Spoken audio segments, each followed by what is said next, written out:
Ani adalah seorang mahasiswi. Setiap hari sebelum kelas, dia membawa bekal roti lapis untuk makan siang. Tapi makanannya selalu menghilang dari ranselnya. Setelah Ani lagi-lagi kelaparan, dia kesal sekali dan memutuskan untuk mencari si pencuri. Keesokan harinya, dia menaruh ranselnya di kelas, bersembunyi di loker, dan menunggu. Ani melihat seseorang mengeluarkan roti lapisnya dari ransel, tapi dia tidak melihat wajah si pelaku. Dia pun bertanya ke teman-temannya tentang roti lapisnya yang dicuri. Liam bilang, "Apaan sih? Aku cuma doyan salad buah." Jason bilang, "Nenekku bikinin roti lapis ini buatku." sementara Charlie bilang dia baru beli roti lapis miliknya di mesin penjual otomatis sekolah. Siapa yang bohong?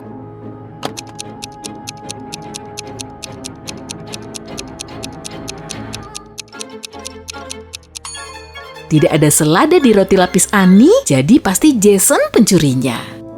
Ani berhasil melewati UAS pertamanya di kampus, jadi dia menggelar pesta. Dia mengundang semua temannya, tapi malam ini Ani menyadari salah satu dari mereka bukan manusia. Siapa ya?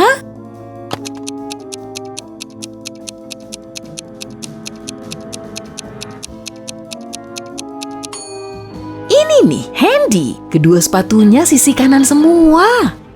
Saat libur semester, Ani membuka toko cuci gudang dan menjual gaun-gaun lamanya. Gak butuh waktu lama, Ani mendapatkan pelanggan pertamanya, Tina. Dia memilih satu gaun dan bertanya kepada Ani, "Berapa harga gaun ini?" Ani menjawab, 300.000. Menurut Tina itu kemahalan sih. Jadi dia bertanya, "Kalau 270.000 aja gimana?" Ani pun setuju. Tina memberi uang 300.000, tapi Ani nggak punya kembalian. Jadi dia ke rumah tetangganya untuk menukar uang. Si tetangga memberi Ani 3 lembar uang, 2 20.000-an dan 1 10.000-an. Ani kemudian kembali dan memberi 30.000 ke Tina, lalu memasukkan 20.000 sisanya ke dompet. Beberapa menit kemudian tetangganya datang ke tempat Ani dan bilang, "Uang yang kamu kasih itu palsu, balikin uangku." Lalu Ani memberikan uangnya sendiri ke tetangganya. Berapa kerugian Ani?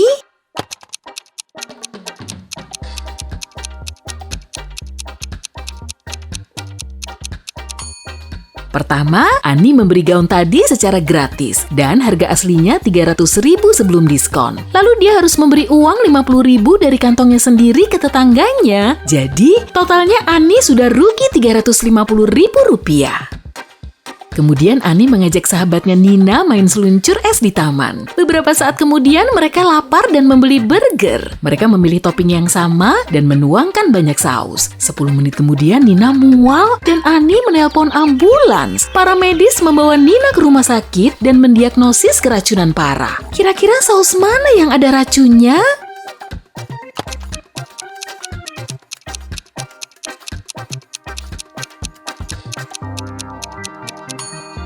Yang ini karena Ani nggak pakai saus bawang putih.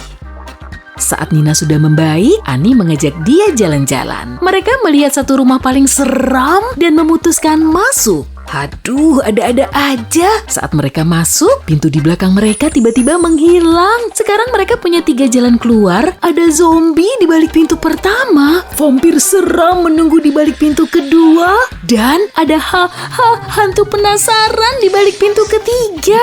Jalan mana yang paling aman?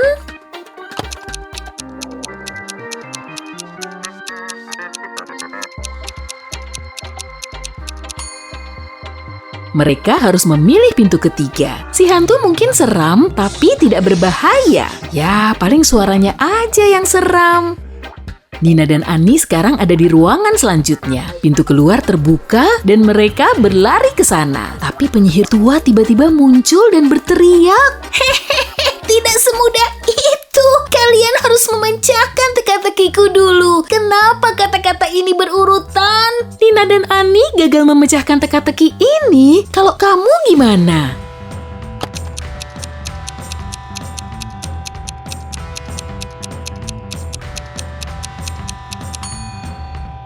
Ini dia jawaban yang tepat. Semua kata ini berrima dengan 1, 2, 3, 4, dan 5. Itu sebabnya kata-kata ini berurutan. Penyihir mengirim Nina dan Ani ke ruang bawah tanah, tapi mereka nggak menyerah dan menemukan 3 jalan keluar lagi. Ruangan di balik pintu pertama dipenuhi gas beracun yang sangat berbahaya bagi paru-paru dan kulit. Ada beban seberat 1 ton di atas pintu kedua yang bakal menimpa siapapun dan apapun yang masuk. Dan ada harimau lapar di balik pintu ketiga. Ani dan Nina ragu, tapi akhirnya memutuskan pilihan yang tepat. Pintu mana yang mereka pilih?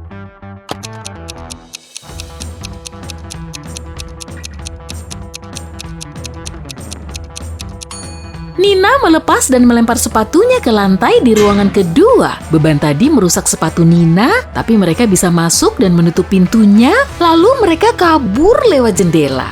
Sayangnya, mereka tersesat di hutan ajaib. Udaranya dingin sekali, karena pada saat itu turun salju. Setelah berjalan sebentar, mereka melihat 3 jalan. Semua tampak berbahaya. Kalau memilih jalan ke kiri, mereka harus melewati serigala lapar. Kalau lurus ke depan, mereka harus melewati desa tempat tinggal manusia serigala. Dan jalan ketiga mengarah ke danau tertutup es tipis yang bisa pecah kapan saja. Jalan mana yang harus mereka pilih?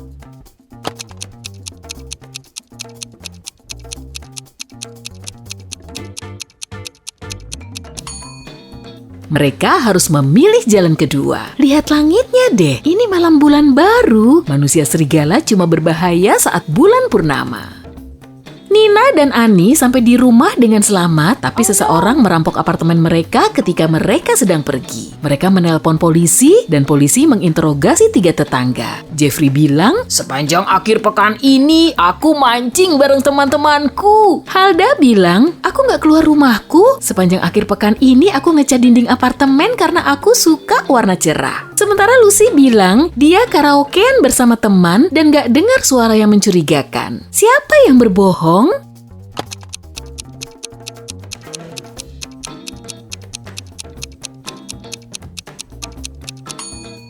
Halda, sebagian besar dinding di apartemennya berwarna putih, tapi dia bilang baru ngecat semuanya ke warna cerah.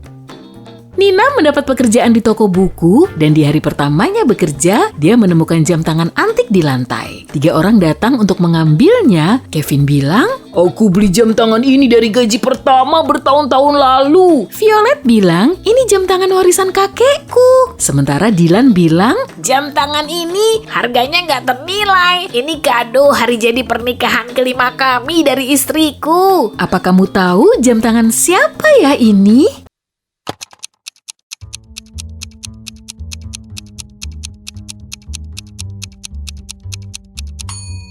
Violet, pergelangan tangannya paling kecil, oleh karena itu dia bikin lubang ekstra, kalau enggak jam tangannya pasti longgar.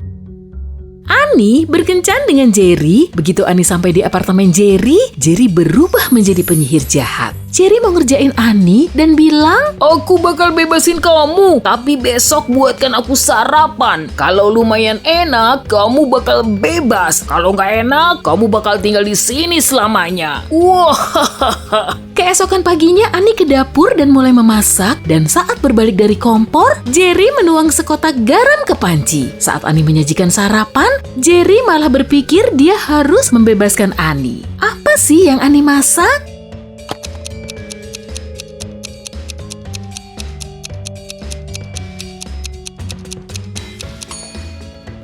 Ani masak telur rebus.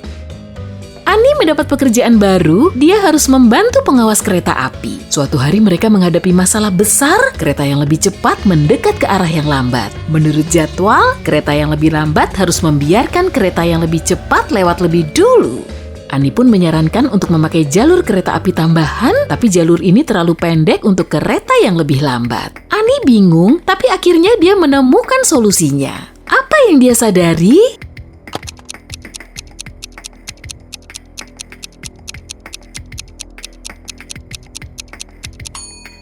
Kereta yang lebih cepat harus menggunakan jalur kereta api tambahan ini. Sekarang kereta yang lebih lambat bisa bergerak mundur. Saat jalur kereta utamanya kosong, kereta yang lebih cepat bisa pergi duluan. Ani mendapat surat yang bertuliskan ada keluarga vampir pindah ke salah satu rumah di kompleknya. Ani ingin mencari bukti bahwa vampir itu nggak ada. Lalu dia menemukan jalan yang dia butuhkan. Ada 3 rumah di sana. Rumah mana yang mencurigakan?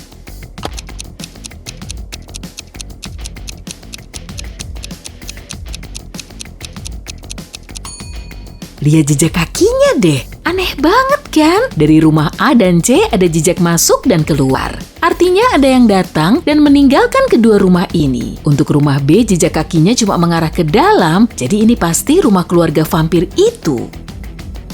Ani bilang ke Nina tentang petualangannya tadi, tapi Nina nggak percaya. Jadi malam berikutnya, Nina pergi sendiri ke rumah itu. Begitu dia berjalan melewati pintu itu terkunci di belakangnya. Nina pun berjalan dan menemukan 3 pintu. Bentuknya mirip, tapi simbolnya beda-beda. Tiba-tiba suara seram bergema. Satu-satunya cara agar kamu bisa selamat adalah keluar lewat pintu kelima. Tapi cuma ada 3 pintu. Pintu mana yang harus Nina pilih?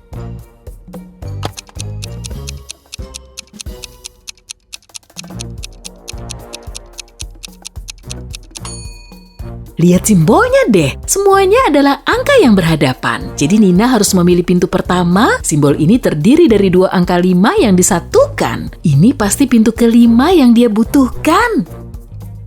Ada pencurian yang terjadi di kampus Ani dan Nina, polisi menangkap 3 tersangka. Tugas si detektif adalah mencari tahu tersangka mana yang merupakan robot. Ada beberapa barang terletak di meja di depannya, pisau dapur, sebotol air, obeng, dan spidol. Ani bilang dia tahu cara mengenali si robot, apa yang harus mereka lakukan?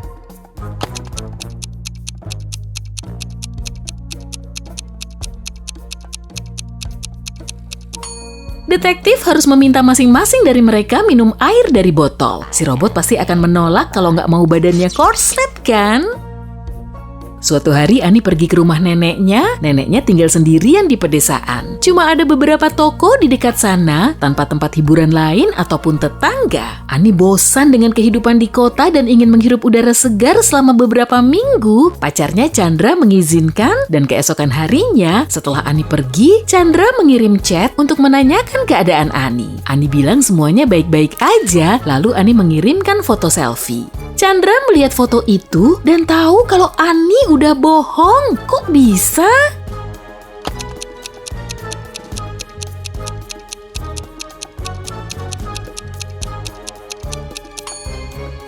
Lihat saja taksi ini. Ada tanda bioskop yang terpantul di kaca depannya tuh.